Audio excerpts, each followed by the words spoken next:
Welcome to Coffee with Democrats, a sensible platform for progressive conversations. Coffee with Democrats is a grassroots movement dedicated to hearing from Democrats, candidates, legislators, and friends from all political backgrounds who want great conversations. Coffee with Democrats is committed to increase Democrat voter registration and Democrat voter turnout by making voting more exciting and meaningful. And now here's your host of Coffee with Democrats, Kevin Dawson. Good morning and welcome to Coffee with Democrats for this special presentation of Dr. Samuel Perry.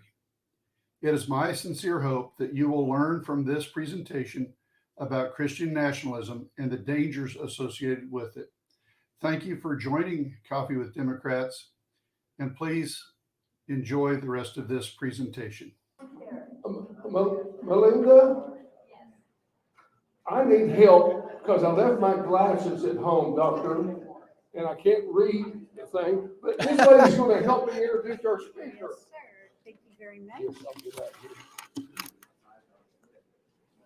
Dr. Samuel Perry serves on the faculty of the Department of Sociology at the University of Oklahoma and lives with his family here in Norman. Dr. Perry's field of study is race, religion, and politics. I need to change my glasses. Apparently, I need to hold it a little closer.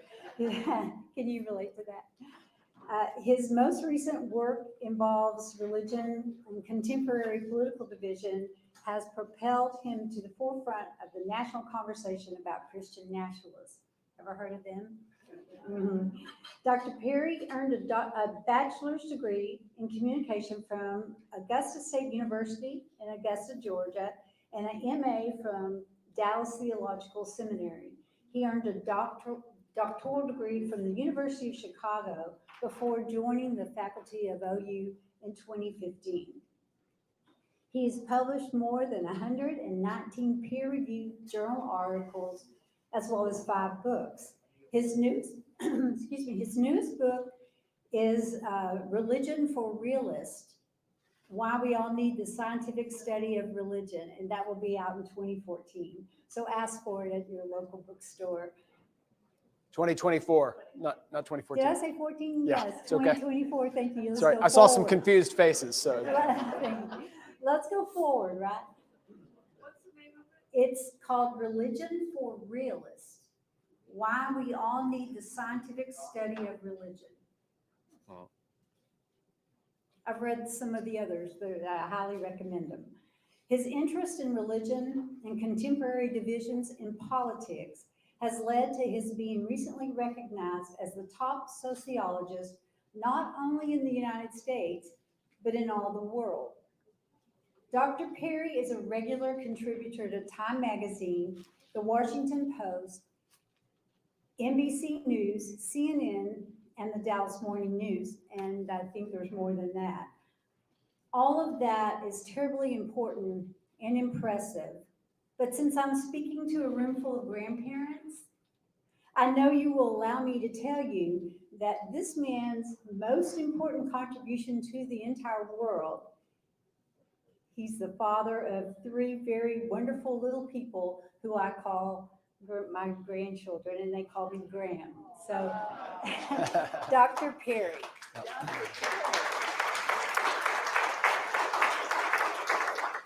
Thank you. That's great. Yeah, could you hold that real quick? There we go. Can y'all hear me okay? Is that better? Okay. Thank you so much for having me. What a privilege to be here. I'm so excited to be able to share a little bit of research and some thoughts with y'all. This has been a busy month for me. Because of some commitments that I have to what I'll be talking about today, and this is trying to mitigate polarization in the United States. Most of what I talk about these days, what I've been researching about for the past, let's turn this off real quick. This might be distracting. There we go. What I've been researching for the past 5 or 6 years in earnest has been what we call white Christian nationalism. And I'll talk about that a little bit more today because it is something that we are all facing, certainly in Oklahoma, with our governor and our secretary of education, or superintendent of education most prominently, but also at the national level with MAGA Mike Johnson being appointed as the House Speaker. So we'll talk about that, and I'm happy to talk more about that in the Q&A afterwards. But what I want to talk about the rest of the year, leading up to the 2024 election, are some of the problems that we all face, most notably partisan polarization. The fact that we are increasingly, as a society, incapable of being able to understand each other, talk to each other, identify common grounds and values with one another. And what I've been writing about, Christian nationalism, plays a powerful role in that, but it plays a powerful role in combination with other factors. So that's what I want to share with you today. I speak to you not as a pastor, even though I'm trained as a pastor. I've married people and I've buried people. Right? That is something that is still very much a part of my life. I'm involved in a religious community myself, and so this is something I care deeply about, and I care about religious people. But I'm also somebody who is a professor. Most importantly, though, I am a social scientist. I'm somebody who is committed to data and evidence. And so I'm not an ethicist. I'm not a lawyer. I'm not a politician. I'm not somebody who is an ideologue who is just trying to introduce my own political views into your group and to say you should adopt what I believe. I really want to share with you what the evidence suggests about the kinds of things that I'm talking about. That's what I'm committed to. As soon as I step outside of that area, I am no longer speaking as a sociologist. I'm no longer speaking as a social scientist. I have to stay where the data allow me to go. And so what I want to do is I want to share with you some data. I want to share with you some information. Now, I won't have to show it up there. I'll try my best to explain to you what's going on.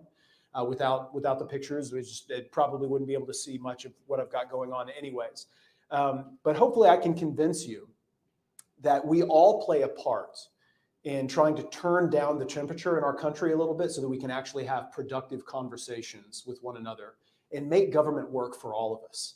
Right? Like, that's what I want. I just want government to work. Right? Like, I don't want it to invade my life. I don't want it to invade your life. But if we're going to have it and it can be useful, I would like it to work for the maximum number of people, all of us, right? Like, I want to maximize freedom. I want to maximize efficiency, all of those kinds of things. So again, not a politician, but I'm a concerned citizen about the very things that I want to talk about. And I'm concerned about the encroachment of Christian nationalism. So what I've talked about in the past several years, I've written several books on this, and I've gotten the opportunity to go around the country speaking about this very issue. It's about this thing called Christian nationalism. Now, we define Christian nationalism in a variety of different ways. So we can speak of it as in three different registers. Christian nationalism is an ideology. It's a set of beliefs and values that lead people to vote a certain way, practice certain things, exclude certain people, include others, and to prioritize various things and issues in their own life. So it's an ideology, something that I can get taught and I can believe at various levels of consistency. It is also increasingly an identity. So that is something that has happened within. That's a new thing. Christian nationalism is an ideology. What we write about in our book, The Flag and the Cross, which is our most recent publication, we wrote that in 2022. And what we argue in that book is Christian nationalism is actually very old. It is something that has been around since before the nation was a nation. All right. It is this idea that the nation belongs to people like us. And who are we? Who is us? Well, it's usually white, it's Anglo-Protestant conservative men, essentially. And that is an ideology that is as old as the nation, if not older. So we talk about Christian nationalism as an ideology, and that's very old. But what is new is people actually running around calling themselves Christian nationalists. That is something that has taken place within the last year. The most famous example would be Marjorie Taylor Greene. So Marjorie Taylor Greene in June of 2022, and I don't know if you ever want to see something really, really interesting, go to Google Trends. So you can see what people search for on Google. So if you type in Google Trends and you go to the Google Trends website and you just type in various terms, you can see what people are going for, all the way from like Taylor Swift to the Texas Rangers who just won the World Series, and you'll see spikes and drops and ebbs and flows and that kind of thing. If you type in Christian nationalism, it will be flat for the last however long they've been collecting data. 2004 is when they started, and all the way leading up into 2021, it stays flat. People were not searching for this term on Google.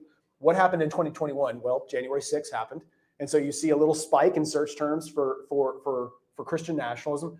But the big spike comes in June and July of 2022. And that is when Marjorie Taylor Greene took to Twitter and recorded a video of herself saying that the Republican Party ought to be the party of Christian nationalism. And she said that again and again and again. And in fact, she campaigned on that. I can show you pictures that she posted on her website of herself. She sold t-shirts that said "Proud Christian Nationalist," and she sold it with pictures of herself with her fists up like this, saying "Proud Christian Nationalist." Right? If there was any doubt what Christian nationalism meant, it's an aggressive stance. It's about fighting the left. It's about fighting people. You hold up your fist when you're about to punch somebody in the face, right? So that is the idea. So it is not just an ideology that justifies certain political values and beliefs. It is also increasingly an identity. And it is also, thirdly, it is a political strategy. It is a political strategy that politicians can use to try to activate and mobilize the ideology and the identity. Right? So if I am a savvy politician, it doesn't matter if I agree with Christian nationalism. It doesn't matter if I identify that way. All that matters is I know that you do. And if I say the right things, if I say the right combination of words, if I use the right rhetoric, then I can make you angry. I can make you fearful. I can make you think we're under attack. People are trying to take something that is rightfully ours. And, ooh, how do I get back at them? Well, I'm going to vote a certain way and I'm going to do certain things. And so Christian nationalism is this ideology. It's an identity. And it is increasingly a political strategy that seems to be working in some ways. After 2022, we thought maybe this is going to go away. It was not a good midterm for Christian nationalists and election deniers. They did not have a good Tuesday. And yet it's come roaring back. And we see this with Mike Johnson. We see this with other politicians. It is still a form of rhetoric and politics that is going to play a role in 2024 leading up to that. So, how do we get at this idea of Christian nationalism, and what role does it play in polarization right now? And I'll explain what I mean by polarization. The way we typically measure Christian nationalism, what we do is we send out surveys around the nation. We send what they're called nationally representative surveys. So we try to collect data on what as many Americans as possible, what they believe about various things. And we'll ask them, how much do you agree with these statements? America has a special place in God's plan. I consider the founding documents like the Declaration and the U.S. Constitution to be divinely inspired. The federal government should declare the U.S. a Christian nation. The Bible should be the foundation of our legal system. Christians have a responsibility to gain control over national institutions like the government and the education and the media. And I consider being a Christian an important aspect of being truly American. So what we do is we take questions like that and we look at how much they agree or disagree, and we add them all up and we create a scale, right? So you can score higher or lower on Christian nationalism. Now, it's important to know that Christian nationalism as an ideology is not something that's a binary, either you are or you're not. It's not a clinical category. So it exists on a spectrum. That means you can be somebody who completely rejects anything that I just said about the divinely inspired documents or the Christian nation kind of rhetoric. Or you can be somebody who's in the middle on that, where most Americans are. Most Americans are really in the middle on this. They're a little ambivalent about those questions. And you can be true believers. You can be people who subscribe to everything that I just read off in terms of that ideology. And those are the people that we would call maybe ambassadors of Christian nationalism, or the ardent believers of Christian nationalism, people who adopt that ideology and want to see that successful in politics, in American politics. So we have shown in our studies, and the last time we were together, I think this time last year, I talked to you about a few of these studies. We have shown in our studies that Christian nationalism is a problem. You might think just what I've read off is problematic in a variety of different ways, but it is a problem because it is also powerfully associated. And when I say powerfully associated, I mean it is the strongest predictor that you embrace racial and ethnic prejudice, that you hold anti-democratic values, what do I mean by anti-democratic values? That you agree with things like we make it too easy to vote in this country, that you would support hypothetical civics tests, that you would disenfranchise certain felons for life, that voting is a privilege, not a right, anti-democratic, that you would support the January 6th Capitol riots, those kinds of things. All right, so that you support anti-democratic values, conspiratorial beliefs, like the QAnon conspiracy or the stolen election or COVID vaccine denial, those kinds of things. And lastly, it is strongly associated with support for authoritarian violence, that people would use the violent authorities, guns, capital punishment, to be able to control problem populations. But we are increasingly finding, and this is the new wave of research that we are doing now, it is also strongly associated with polarization. So I want to explain to you how social scientists study polarization in the United States and the role that Christian nationalism plays in that, because it is also serving as a wedge that is driving us apart in this country. So first I need to explain to you something about human beings. So human beings, if you didn't know, are not only social, but we are groupish. What do I mean by that? So we're not only social in that we long to be in relationship with one another. We want to talk. We want to share our experiences. We want to have relationships with other people. But it's not just that. We are groupish. What I mean is that we tend to evaluate our own sense of identity, who we are, and what we're supposed to do, and the kinds of values that I hold in groups. Right? It is a fiction, a fantasy, and sociologists are famous for saying things like this, but it is a fiction that we are some isolated, that you are an isolated person who has their own independent kind of values without the influence of outsiders, your parents, your neighborhood, your friends, all of those things, the media. All of that is shaped by a sense of who you are within a community, your sense of identity, and who you belong to. Even when I answer questions on surveys, we ask these questions about how often you attend church and what do you think about the Bible, and how they answer various questions. And we can show that when people answer such questions, people lie about their church attendance all the time. They do. They lie. It's famously inaccurate, right? So they will say that, judging by what people say on surveys, like 50% of Americans are in church weekly, right? Like, that's not true, right? That's not true at all. But what's going on there? Well, they look down a list of options and they say, what kind of person do I want to see myself as within my relationships? Am I a religious person? That's a social identity. I see myself as a religious person. Therefore, yes, weekly attendance, even though that's not even close to true. All right. So we often answer questions in light of who we are, our social identity. That's important. So we want to group up. We have a tribalistic, and I don't want to mean that so negatively, but we have a tribalistic mentality. Once we start to identify with a group, I start to support that group, right or wrong. That's the way it works with sports teams, right? We know that sports is such a good example of that, right? If I become a fan of a sports team, I love that sports team, and I assume the best of the people on that team, don't I?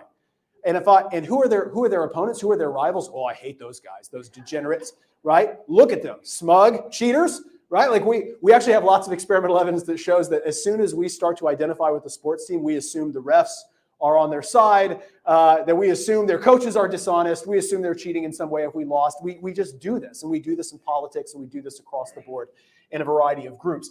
So we are not just social, but we are groupish. It is the basis. Our groupish nature is actually the basis of most of our cognitive biases, our inability to see the truth, our inability to see facts. If you have ever had a conversation, I'm sure you have, with somebody, and you feel like you have presented the facts, you've presented the evidence to them, you've systematically dismantled their argument, right? And yet they are just as dug in as they ever have been, and even more intensely determined to deny what you've just shown them.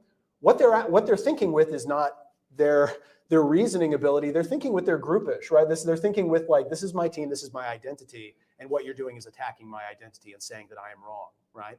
And so we have a problem with that, and that ends up being really important when we talk about polarization and why we can't talk to one another. I want to teach you a word today. You think you can learn a new vocabulary word? Right? Maybe. Well, I'll quiz you afterwards, and we'll see if you stick with this. Okay, so this is a term, not just one word, it's 3 words, but the term is social identity complexity. Social identity complexity. All right, so we'll try to remember that. I'll use it a couple of times. Social identity complexity. What that refers to, this is a concept in social psychology that is decades old, but what it refers to the reality that when my various groups that I'm involved with, like all of us are involved in various kinds of groups. You're involved in Cornbread and Beans, Cleveland County Democrats. Maybe you are involved in a church community as well. You're also probably a part of your neighborhood, and you're active participants in your neighborhood. You're also Americans, and you're also maybe you identify with a particular racial or ethnic group. You have lots of identities and lots of groups that you're involved with. Social identity complexity is the degree to which you believe, when you think about all of the groups you're involved with, you think of people who are just the same, right? Like exactly the same, or you recognize the diversity in those groups. That's high social identity complexity. So think about this. When I have high social identity complexity, I recognize that I am involved in a lot of different groups and they are diverse. And they overlap in some ways and they share common values, but they're different in other ways, and that's okay, right? My relationships, my in-groups, the people that I love, the people that I know, the people that know me are all different. And they have different values and they believe different things. They maybe vote different ways, and I'm okay with that, right? I have high social identity complexity. It is okay for me to have complex social relationships and in-groups that I'm involved with. Somebody who has low social identity complexity thinks about the people who are in their most important in-groups and they say they're all the same. They're all the same in religion, nation, race, political values, partisan membership, all of those kinds of things. That's low social identity complexity. Can you guess which group tends to be the more intolerant group? It's the people with low social identity complexity. It's actually a powerful predictor that you are a relatively intolerant person, because you feel like the people that matter to me are all alike in these very important kind of lists. So here's how polarization has worked within the last 5 decades in the United States, or 4 decades. We have gone from a society in which your various group identities really didn't tell us much about your partisan membership, like what political parties you were involved with. Here's the famous example, the one that blows my students away because they've never known anything but this. In the 1970s and early 1980s, you were statistically just as likely to be an evangelical Democrat as you were a Republican. There was no difference statistically. In other words, if somebody introduced themselves and they said, I'm a Southern Baptist or something like that in 1980 when I was born, you would not know, you would not be able to statistically guess which party that they're a part of. That obviously is not the case now, right? That is, the Republican Party is 40% evangelical, white evangelicals, and 80% white Christians, right? So what has changed? Well, what has happened is we have sorted. So what has gone on over the last few decades is we have gone from a group we have gone from Americans that are mixed up in a lot of identities, but we have different partisan memberships, and now we have neatly sorted to where everybody who is Republican is increasingly characterized by a set of identities. They're increasingly disproportionately white, increasingly Christian, increasingly suburban or rural, very, very few urban Republicans. What else? Even consumption habits, right? Like if I know you drive a pickup in Oklahoma, I can guess, right? Like I'd probably have a pretty good probability of guessing what's going on, versus where you are, say, on the Democrat. If you tell me that you are a Democrat, right, you are increasingly associated with being secular or non-Christian religion, some minority religious group like Jewish or Muslim or Latino Catholic. Also ethnically diverse. The Democratic Party is not just ethnically diverse, but increasingly disproportionately ethnically diverse. In other words, the Democratic Party is increasingly diverse in a way that has outstripped the diversity of the United States. We're more diverse, or not we. I'm political independent for reasons that I'll talk about in a second. So what we see in partisan sorting is we have a situation in which somebody tells you which party they vote for. It tells you more about them socially than it ever has in the modern era, right? It tells you what kind of car they drive. It tells you what kind of beer they drink. It tells you where they shop or don't shop, right? It tells you probably what part of the region that they live in, urban or rural, suburban, and it tells you a variety of other things. What that means is that these identities, these group identities, increasingly overlap. The Venn diagram of these identities are becoming a circle to where they really are the same people. Like they're increasingly overlapping, and we are sorted, efficiently sorted. And so what I've just described for you is a situation in which we as a country are manufacturing low social identity complexity. We're manufacturing a situation in which, when I think about my in-groups, there isn't any complexity there. They really are the same people, right? Like they really are overlapping in all of these important social identities. And it's creating a situation where we distrust and dislike and really don't even understand each other. I mean, have you ever thought that? Like you've thought, I'm sure you have, because I have a lot, right? I think about the kinds of things that people say right? I think about the kinds of like positions they hold, the stuff they say publicly, like you can see it recorded or just, or the things that you see on videos and you say, what are these people thinking? I don't understand that world, right? We are increasingly in that situation to which we do not understand each other, and what we do understand with one another, we really don't like, right? That is a problem. It is difficult to have a functioning democracy when we can't have adult conversations about the values that we share and the things that we differ on. And I believe that a commitment to democracy is not only a good thing, it is a necessary thing for us to all benefit from a society where we can all enjoy the fruits of just good governance and important things that we all share. But here's the hard thing. A commitment to democracy is a commitment to being the adult in the room. And that's hard, right? It is. It's a commitment to being the adult in the room. It's a commitment to saying, what can I do in my part to turn down this partisan rhetoric, to try to understand other people, to try to build relationships in a way that is healthy and constructive. And it doesn't mean you compromise on everything, but it does mean you have to compromise some when it's necessary, right? So that we can all benefit from those things. So I want to talk about how that works. So this is the data that we are working on right now. This is the research that we are conducting. What we have found when we study Christian nationalism in our, let me go back, let me step back for a second.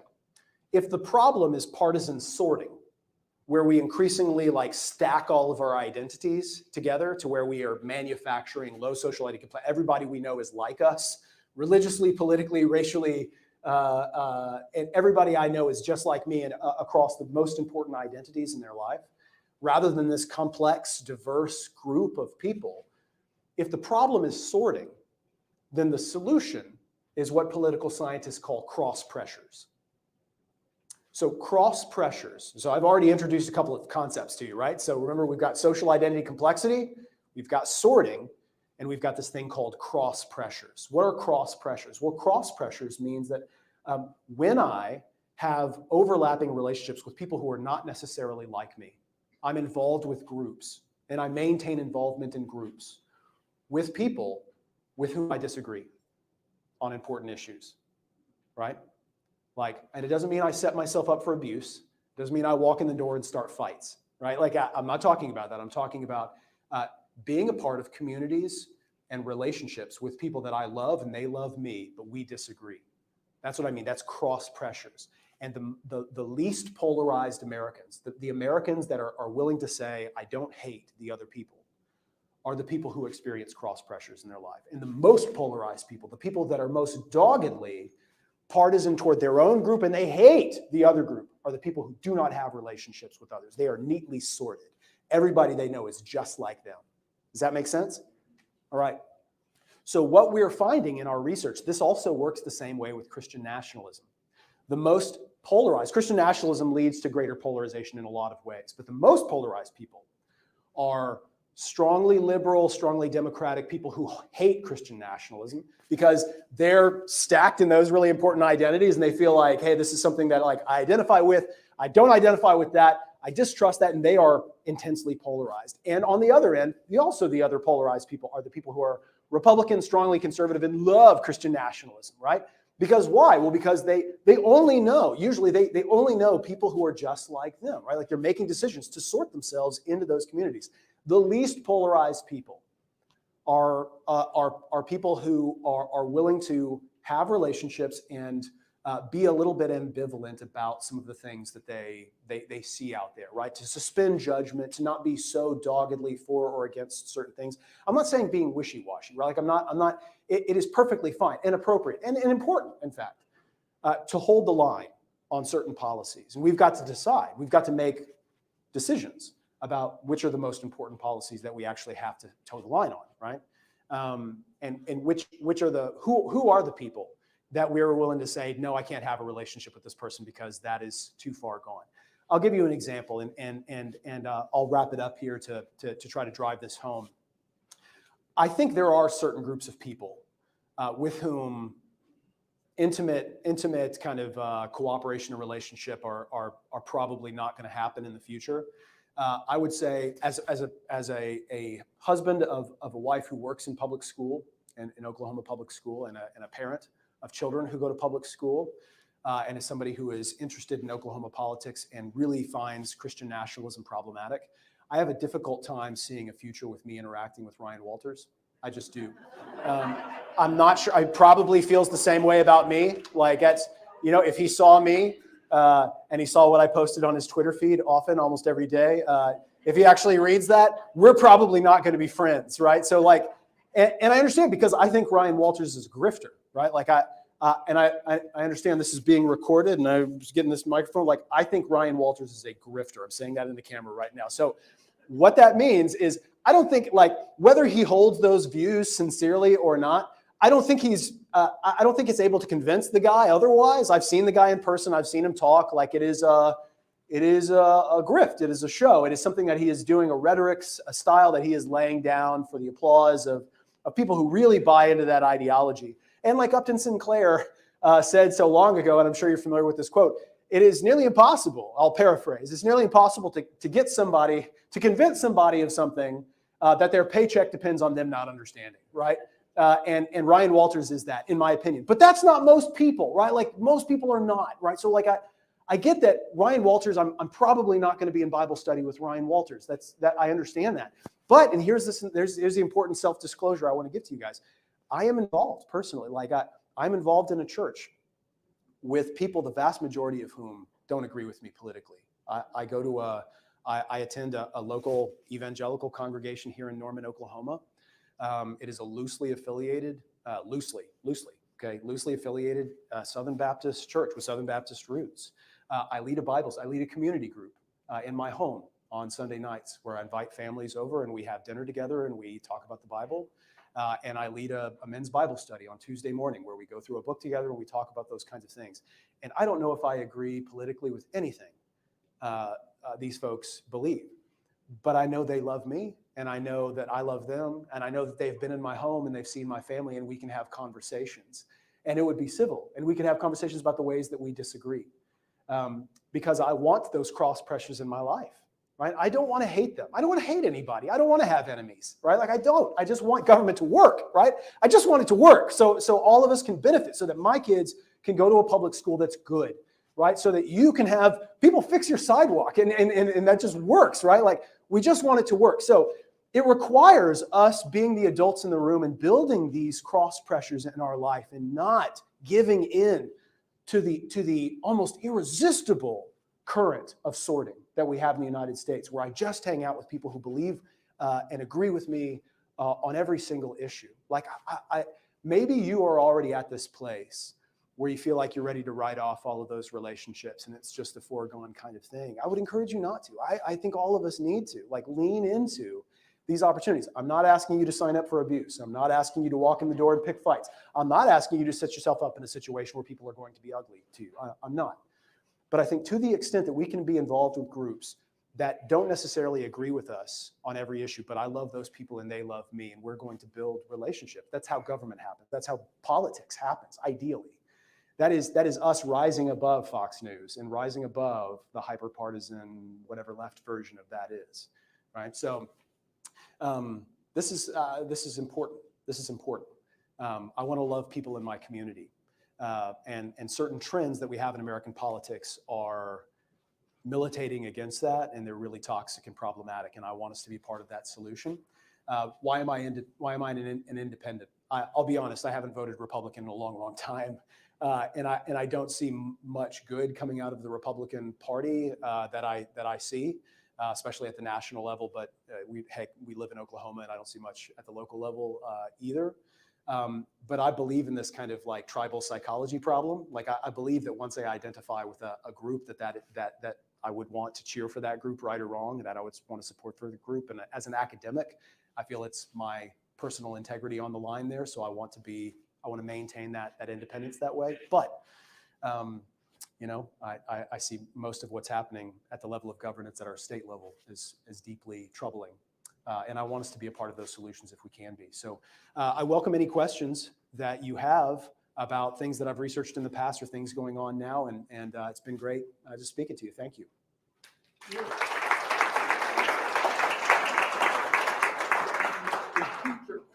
so we don't have to run the microphone back. Sure. We have a question for back there. Ted Messer, he shot his head up there. Professor, Yes. did you see class as a variable in your research? Yes, absolutely. Yeah. Oh, sure. I'll repeat that. Where'd my Diet Coke go? I don't know if there's Oh, did you take my Diet Coke? Sorry. Thank you. That's all right. Well, it doesn't have any lime in it. She loves Diet Coke with lime. Okay, so I'll repeat the question. How does class factor into my own research? So that's such a wonderful question, and it's really important. It actually plays a powerful role in Christian nationalist ideology and political strategy. So I'll refer you to an important book written by a political scientists at Yale and Berkeley. It is. I'm so jealous of the title of this book. It's called "Let Them Eat Tweets." It's such a great one, So Let Them Eat Tweets by Hacker and Pearson, Jacob Hacker and Paul Pearson. And what they argue is, and this is important, you'll love this. Okay, so they argue there's an important political scientist at Harvard named Daniel Ziblatt. And years ago, he came up with this concept called the conservative dilemma. So the conservative dilemma, which may be a little bit tendentious, I'm not sure if I like that title, but conservative dilemma, here it is. You defend the establishment. If you're a conservative, you defend the establishment, you defend economic elites. People who have the money and always have, you defend them. You want to make sure that they keep their money, right? So that's the conservative problem. But in a democracy, you face a dilemma because you actually have to win popular elections, right? So you have to win elections, but you also have to defend power, and you have to defend institutional power, the people who have always been the ruling religious class or the economic class mostly. So how do you do that? You face a dilemma. How do you answer the conservative dilemma? Well, you can only do it in a couple of different ways. And one of the best strategies for doing that is you have to get working class people, mostly like in the United States, it'd be white working class people, to vote against their own economic interests for the sake of doing that. Well, how do you do that? Well, you just lie, right? Like you scapegoat, you point to other people. And you say, ooh, those are the problem, right? Those immigrants, right? Like those minorities taking jobs, like these people asking for more than they deserve. They want big government, they want handouts. Look at those, oh, they're cutting in line. You've been waiting patiently in line. You working class white people have just been waiting patiently, working hard. All you expect is just to move up the economic ladder, but the government, those Obama and Hillary, what are they doing? Well, they're just letting all these people cut in line in front of you. And so what you do is you get them to forget that I'm actually like, it would be great if I had better health care. And it would be great if I had stronger union support. It would be great if I had all of these economic social safety nets to where I don't have to worry about money as much. But I'm going to vote against those things so that I can make sure that I screw over the immigrants, or that I can go against these terrorists, or that kind of thing. What you do is you substitute culture war issues for economic issues, and you get a bunch of people to vote against your problem. So that is the solution to the conservative dilemma. Does that sound familiar? It should, right? Like that's the way you do it. And Christian nationalism is a part of that because it's a part of that culture war strategy. It's a way that you can say, don't pay attention over here. Look at all of these people trying to change our culture, right? And this is, if we're talking about Ryan Walters, I think this is actually a great example of his whole ballgame, because Oklahoma is 49th in public education. As somebody who has their kids intentionally in public schools in Oklahoma, and I'm a professor, like I value education. I'm a professor. I want my kids to do well, and I want them to be bright and smart and achieve in that area.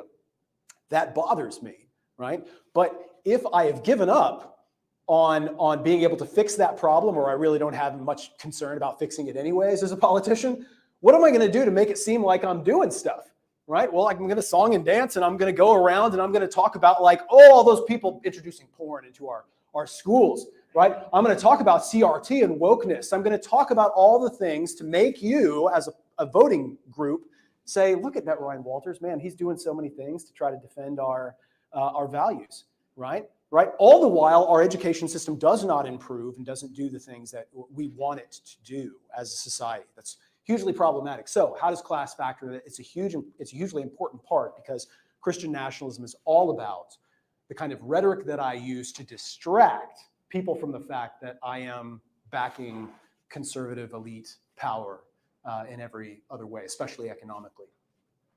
Hope that helps. Yes? Do you see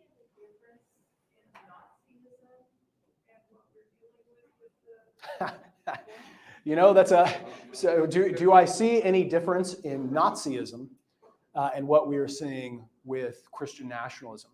So I'm going to recommend another book to you. Usually these comes with book recommendations, so I'm giving you a syllabus on these things. There's a brilliant book on fascism called The Anatomy of Fascism by Robert O. Paxton. It's a classic. And one of the reasons it's such an important book is it was written in 2004. Why is that important?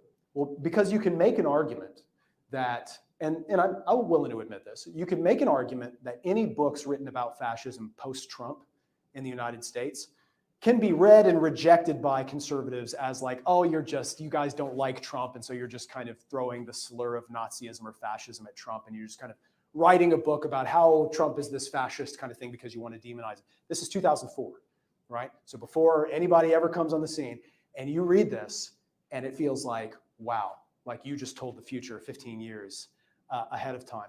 Matter of fact, I posted about that book on Twitter today.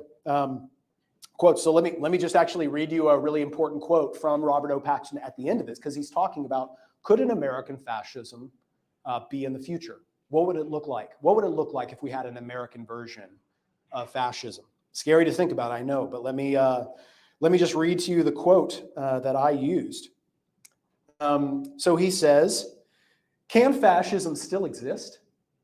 We need not look for exact replicas in which fascist veterans dust off their swastikas. Collectors of Nazi paraphernalia or hardcore neo-Nazi sects are capable of provoking destructive violence and polarization. But as long as they remain excluded from alliances with establishment necessary to join political mainstream or share power, they remain more of a law and order problem than a political threat. Much more likely to exert the influence are the extreme right movements that have learned to moderate their language and abandon classical fascist symbolism and appear normal, right? And he goes on. So I'll just read you another paragraph or two. The language and symbols of an authentic American fascism would, of course, have little to do with the original European model. So he's saying this is the world's expert on fascism and how this has taken place. It's a great book. It's a really good one, and a great one on Audible if you're into listening to books. So it would have little to do with the authentic, the Italian or German fascism. They would have to be as familiar and reassuring to loyal Americans as the language and symbols of the original fascisms were reassuring and familiar to the Italians and Germans, as George Orwell suggested, because he wrote a book about nationalism. It's an important book. Hitler and Mussolini, after all, had not tried to seem exotic to their fellow citizens. No swastikas in the American fascism, but stars and stripes and Christian crosses. No fascist salute, but mass recitations of the Pledge of Allegiance. These symbols contain no whiff of fascism in themselves, of course, but an American fascism would transform them into obligatory litmus tests for detecting the internal enemy. Around such reassuring language and symbols, in the event of some redoubtable setback to national prestige, maybe we lose, so like we're hurting economically or something like that, Americans might support an enterprise of forcible national regeneration, unification, and purification. Its targets would be the First Amendment, the separation of church and state, and efforts to place controls on gun ownership. Ooh, sound familiar? Desecrations of the flag, unassimilated minorities, and artistic license and dissident and unusual behavior of all sorts that could be labeled anti-national or decadent, right? So what Paxton is saying is he's laying out, like, if we ever had an authentic American version of that, it wouldn't be the same kind of thing, like where people are doing like swastika kind of salutes and really egregious, obviously horrible kind of things. It would seem normal, and they would use the language and the symbols that we're all used to, and they would amplify that and use those as in-out kind of things. So I have said this, so I've said this in writing, and I've said this on record elsewhere. Christian nationalism, white Christian nationalism as we've understand it, I don't think is full-blown fascism, but I think it's kind of a proto-fascism. It's a fascism on the way. It is an ideology that if the right institutional supports were in place or ripped apart, constitutional protections against such things were overturned, if elections were delayed, if those kinds of things were just thrown out, then I think Christian nationalism would be the ideology that supports a fascist reality in the future. So it's something that how do we protect against that? So just briefly, because I want to give like what's a positive spin on that kind of thing. Well, we protect against that thing, one, by making sure that politicians know that that is not a winning strategy. They've got to lose. right? Like that political strategy has got to lose. And so what am I mobilizing against in 2024 and in other elections? I want to make sure, like if Republicans win, Republicans win. Like that's, and maybe in lots of parts of the country, they already know this isn't a kind of language that flies in my neck of the woods. But in certain parts of the country where that works, where people are responding to that language in a positive way, Republican politicians have got to know that that is not a kind of rhetoric that we put up with, that we don't like it, that does not work, even in their base, right? Like that we discount it. And we've got to make sure that we ensure voting rights. We've got to make sure that everybody can vote. One of the most famous quotes of all time is Paul Weyrich on this subject, 1980. He gets in front of a group of Christians, including Ronald Reagan, including George W.A. Criswell, including Tim LaHaye, and all of these Christian right leaders. Paul Weyrich, the co-founder of ALEC, American Legislative Exchange Council, and co-founder of the Moral Majority with Jerry Falwell Sr., said, I don't want everybody to vote. Elections have never been won by the majority of voters and never have been. Quite frankly, he said, and I'm almost quoting verbatim, our leverage in the election goes up as the voting populace goes down. Right, you remember this quote, right? So what does he mean? Well, he means that our winning depends on some form of voter suppression, of making sure that people don't want to, or people feel like it's too daunting or they can't. And so we've got to make sure that we protect democracy that way. Good question. Sorry, that was a long answer, but that's, yeah. When the Supreme Court ruled that money equals speech, Yeah. then that gave us, some of us, a lot more speech than others. That's true. And they're able to elect the people to perpetuate all this. Yeah. So, well, and that's a good point. So, he made the point. Did you have a question, or was that the point you wanted to make? Okay. So he made the comment, and I want to comment back on that. So he made the comment that when the Supreme Court ruled in Citizens United that businesses and corporations were also citizens, and they could have free speech, and that means they could donate unlimited funds to, say, campaigns, that gave some people more free speech than others by virtue of just them having limitless funds. An interesting irony there is that over the past 10 or so years since that decision happened, most of the money we see going into elections is not coming from corporations. It's not P&G, and it's not Pfizer, it's not these groups. It's actually wealthy individuals that are primarily making up most of like the funders. So don't think Coke Corporation, think the Koch brothers, right? Like they are the ones, it's the billionaires, it's the people who are actually doing most of this donating in a way that is honestly, it's kind of bizarre, because it ends up being a way that they don't necessarily, like the billionaires, maybe they realize sometimes you win, sometimes you lose some. A lot of them aren't that ideological for them. And there have been political science studies that actually follow these folks and say, like, why did you donate all that money to this campaign? And you'll be surprised, like actually a lot of them is just about power. It's just about, and I don't mean power as in like, I get to lead. It's about like taking pictures with like holding pictures on the wall and going to that dinner and meeting celebrities and glad handing people. It's about the stuff that rich people just kind of like to do. And it's really not about like, I'm so ideologically driven by all of this partisan whatever. It really is far more about like, I feel like a big shot because I got kissed up to by this politician and I got my picture and we got this. And what do I care about money, right? Like they just do it. And so it's kind of a fascinating thing. So you're right. Some people do have more free speech. It hasn't come primarily from the corporations. It's from billionaires. Yeah. I always oppose public financing of elections, like John McCain wanted. Yeah. They fight that tooth and nail. Mhm. Lose all this power. Yep. That's true. Hey. Hi. Hi. I'm very interested in what you said about sociologists being social scientists and following the evidence. Yes. My own training is in history and law. Okay. And maybe we interpret evidence a little differently. But one of the things I wanted to ask you about particularly was shortly after a poll came out that showed, I can't remember, either showed Biden and Trump or it showed actually Trump a little like that. I happen to have been with a group of about 10 or 12 women. Now we were all we were all sorted. Okay. Yeah. But I said, who here has been polled in the last 15 years? Right. only one of us who still have a landline, and she doesn't have caller ID on her Right. landline, so she just answers it if it rings. Right. The rest of us had cell phones, we don't answer it, and we don't know who it is. Right. Of course. So where did they get this evidence for polls from, and where do sociologists get their evidence from? Right. So so where the question was, because of, say, the problem that all social scientists and pollsters are facing, that people don't answer their phones, if they don't recognize the number, of course they don't answer it.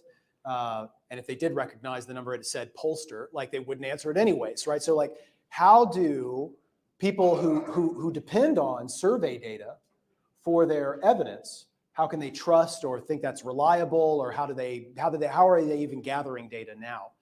It's a great question.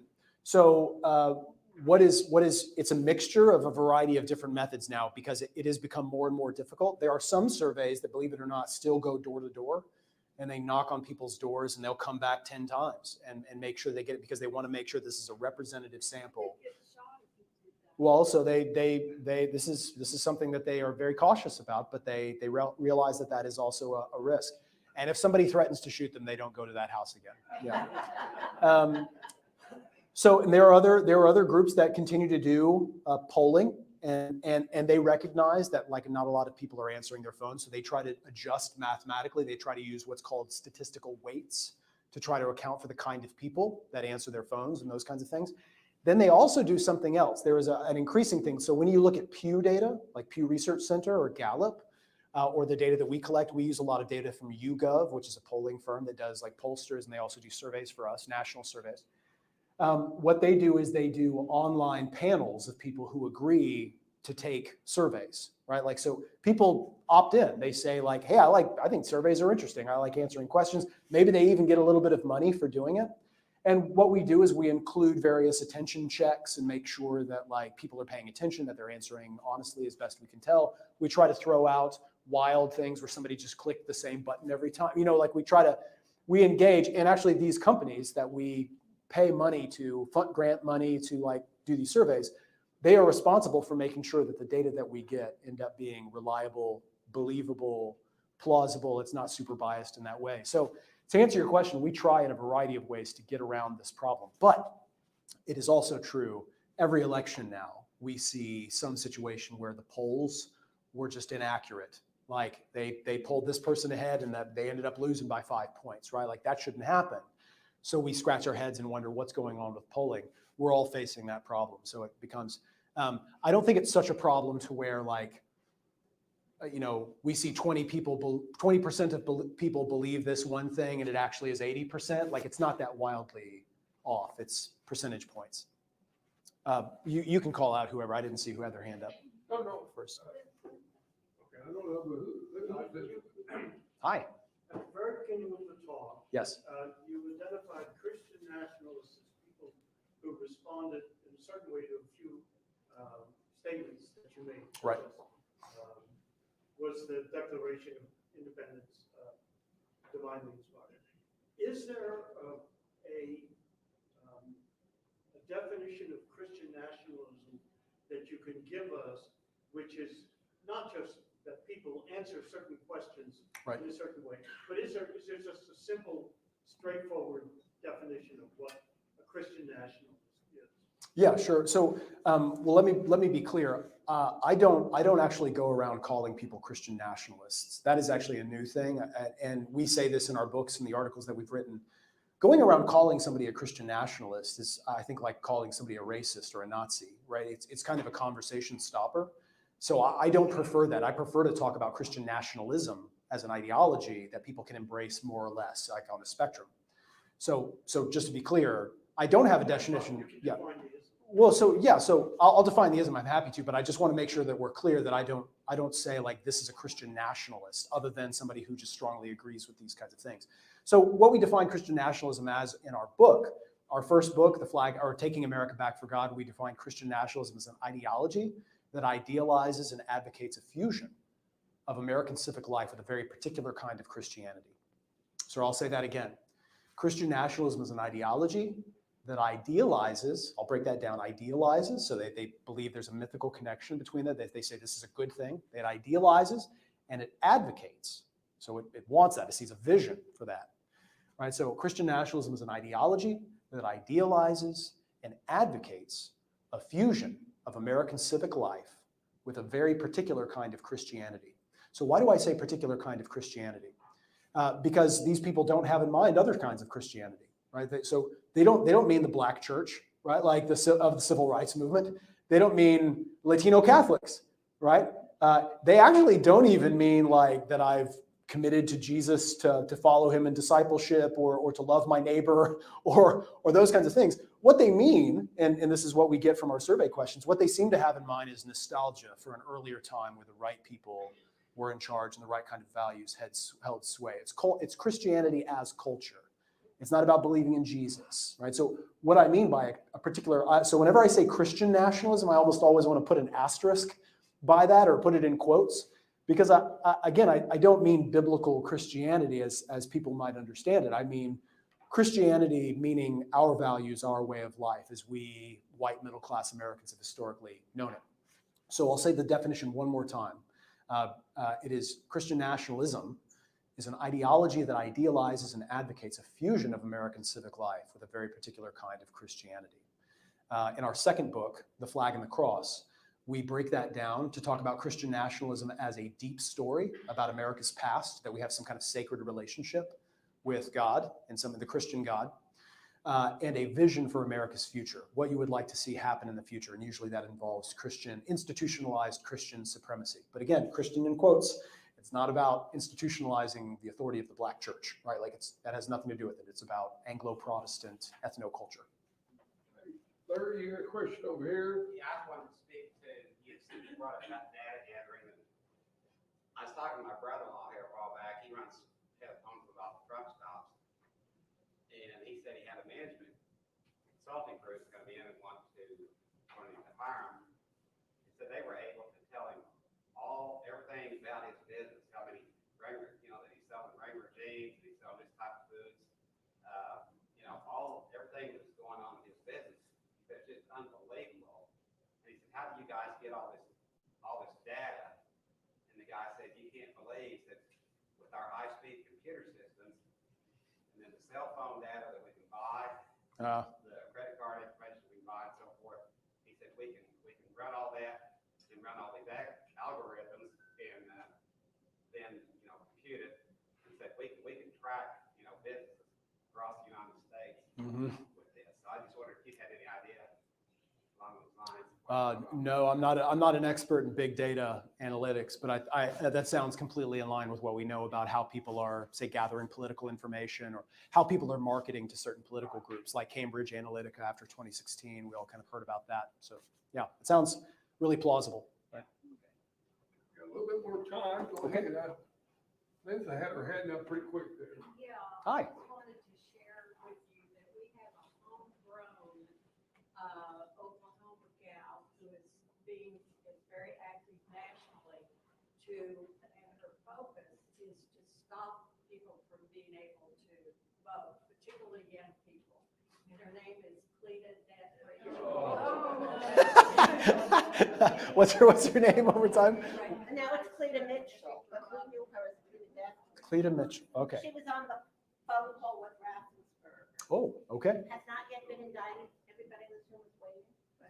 Yeah, that's right. Okay. Cleta Mitchell. Dark side years ago. Wow. Okay. Yeah. All right, Hal had his hand up there in the back. Hal Spade. Usually on Wednesdays, I go to the Historical Society and participate in Republican meetings.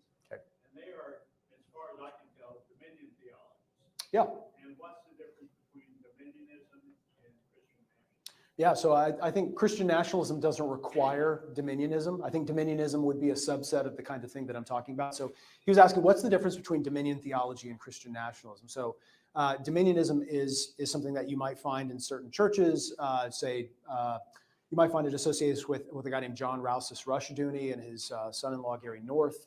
But this is an idea that Christians are called. One of the questions that I asked in that battery of questions has to do with this idea that Christians are called to take control of the institutions of government, education, and the media.